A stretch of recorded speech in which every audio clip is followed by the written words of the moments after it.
Nous continuons. On passe maintenant à la deuxième activité qui s'intitule Somme et différences algébriques et vous allez vous rendre compte qu'en fait, dès le départ, on l'a déjà fait.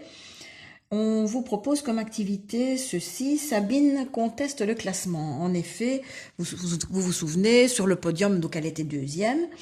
En effet, après avoir relu le règlement, elle s'est rendue compte qu'il ne fallait pas tirer 7 cartes, mais bien 10. Et au départ, c'est vrai que bon, ils avaient tous tiré 7 cartes. Voici les cartes supplémentaires tirées par chaque élève. Écrit une nouvelle expression mathématique sous forme d'une expression littérale réduite. Donc forcément, vous l'avez compris, réduite, donc elle sera plus petite puisque on va devoir assembler des termes semblables pour que l'expression qui était très longue au départ soit forcément, comme je viens de le dire, réduite. Donc, le tirage de départ d'Ilan était celui-ci. Il tire 3 nouvelles cartes et voilà ce qu'il tire. Donc, on avait déjà l'expression 3D plus B plus C plus 2A. Il suffit d'aller voir à la toute première page, à savoir à la page 132. Et forcément, vient de s'ajouter plus D plus B plus A. Bon, encore une fois, avec une expression aussi longue, parce que logiquement, ça c'est une petite remarque quand même que je fais, personnellement, j'aurais décalé le tableau de manière à avoir l'expression sur une même ligne, parce que logiquement, on peut couper une phrase en français en mettant éventuellement même un mot, en mettant un petit trait, qu'on ne peut pas couper une expression algébrique. Donc, dans le pire des cas, admettons que vous sachiez écrire le 2 mais pas le A, vous n'écrivez pas le 2 et revenez à la ligne et écrire le A. Ou bien vous écrivez 2A ou vous n'écrivez rien du tout et vous revenez directement à la ligne. Ça, c'est une petite remarque. Bon, donc ici, sans utiliser de couleur, on s'y retrouve pas et on risque d'oublier des termes. Donc, j'ai souligné les variables D en bleu, le B en rouge et le A en vert. Je remarque que C reste tout seul. Est-ce que je dois respecter l'ordre alphabétique? Pas du tout. Je travaille dans une somme algébrique, donc ce n'est pas obligatoire. Donc j'ai 3D plus, souvenez-vous, sous-entendu 1D, ça me donne 4D.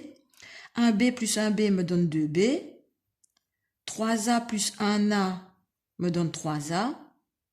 2A, pardon, plus 1 me donne 3A, plus C. Est-ce que je peux avoir, par exemple, si quelqu'un a répondu 3A plus 2B plus C plus 4D, évidemment, c'est correct. Donc, ce que je vous invite à faire, c'est faire pause dans la vidéo, donc marquer une petite pause, un petit temps d'arrêt, travailler de la même manière pour les deux autres élèves, et puis je reviens vers vous. Voilà. Donc, comme je vous ai demandé de le faire, Sabine a tiré 3 cartes supplémentaires, à savoir 2 cœurs et un carreau. Xavier lui a tiré 2 piques et un carreau. Donc, à l'expression de départ, 2A plus 1, 2D, pardon, plus A plus C plus 3B viennent s'ajouter 1A plus 2B. Même chose, je souligne les termes semblables, je les regroupe, je les additionne. 2D est tout seul, je recopie. A plus A me donne 2A. Plus C, 3B plus 2B me donne 5B. Pour Xavier, j'ai comme réponse finale, je vais aller un peu plus vite, 3A plus 2B plus 3C plus 2D. Encore une fois, je n'ai pas la même expression parce que j'aurais par exemple commencé l'expression par 3C, pourquoi pas? Dans une somme algébrique, je ne suis pas obligée de respecter l'ordre alphabétique. Alors, donc, comment tu fais pour réduire les nouvelles expressions littérales? On pourrait se contenter de dire tout simplement qu'on a souligné les termes semblables en une même couleur. Donc, pour réduire les sommes algébriques, il faut, concrètement, bien entendu, additionner les termes semblables en conservant, donc en recopiant la partie littérale et en additionnant les coefficients. Donc, une dernière fois, 5A, par exemple, plus 3B plus A. Je repère les termes semblables, je les souligne. Je n'ai pas de coefficient, je peux sous-entendre le coefficient 1.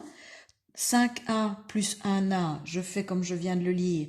5 plus 1, 6. Et je recopie la partie algébrique. Plus 3B.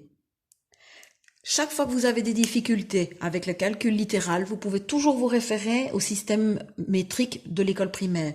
À savoir, je n'aime pas les A, je remplace par des mètres. 5 mètres plus 3 litres plus 1 mètre.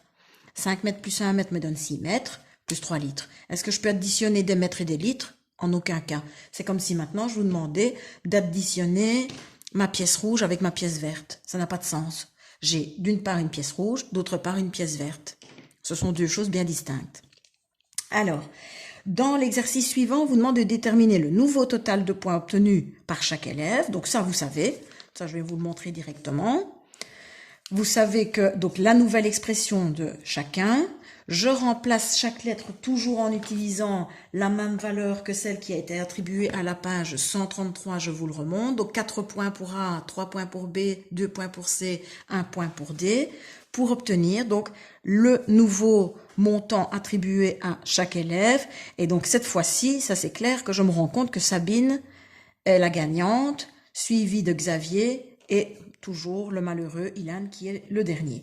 Donc explique pourquoi Xavier est déçu. Ben forcément parce que Xavier était le vainqueur au premier tour et qu'ici, en ayant repris 3 cartes, c'est Sabine qui a gagné. Tout simplement. Voilà, on se retrouve juste après pour la suite.